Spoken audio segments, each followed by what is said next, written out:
How to change your fighting style in Blox Fruits. Hey there, welcome back to our channel. So in this video, I'm going to teach you how you can change your fighting style in Blox Fruits.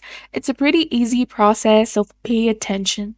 So when you start playing Blox Fruits, you start with the default combat fighting style, which is the weakest.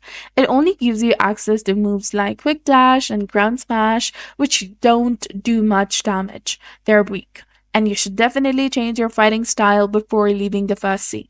In the first sea, you will be able to acquire some initial fighting styles, and there are many fighting styles to explore. At the time I'm recording this video, there are 12 fighting styles in the game, that is Dark Step, Electric, Water Kung Fu, Dragon Breed, Superhuman, Death Step, Fishman Karate, Electric Claw, Dragon Tail, God Human, and Sanguine Art.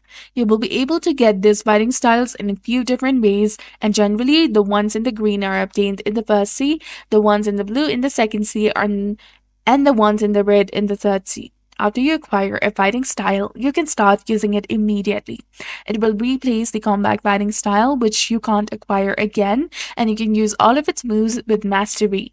If you want to switch between fighting styles, just talk to the master who originally taught you the style. For example, if you talk to the mad scientist and have already used the electric fighting style, he will give you the following dialogue. It seems like you already know the style. Would you like to start using it again? If you go to the new NPC, you can learn a different fighting style that you have never used before. All you have to do is just go to the specific NPC where you can acquire the fighting style and talk to him, and you will be able to get his specific style, whether again or for the first time. And if you have never talked to that master for that fighting style before, and you still have questions about how to get a specific fighting style, I recommend that you read the wiki for specific instructions, and most of them are obtained by talking to the specific NPCs hidden in different areas. So I hope I helped you change your fighting style in Blox Fruits. If this video helped you, please like and subscribe for more easy tips. Thanks for watching.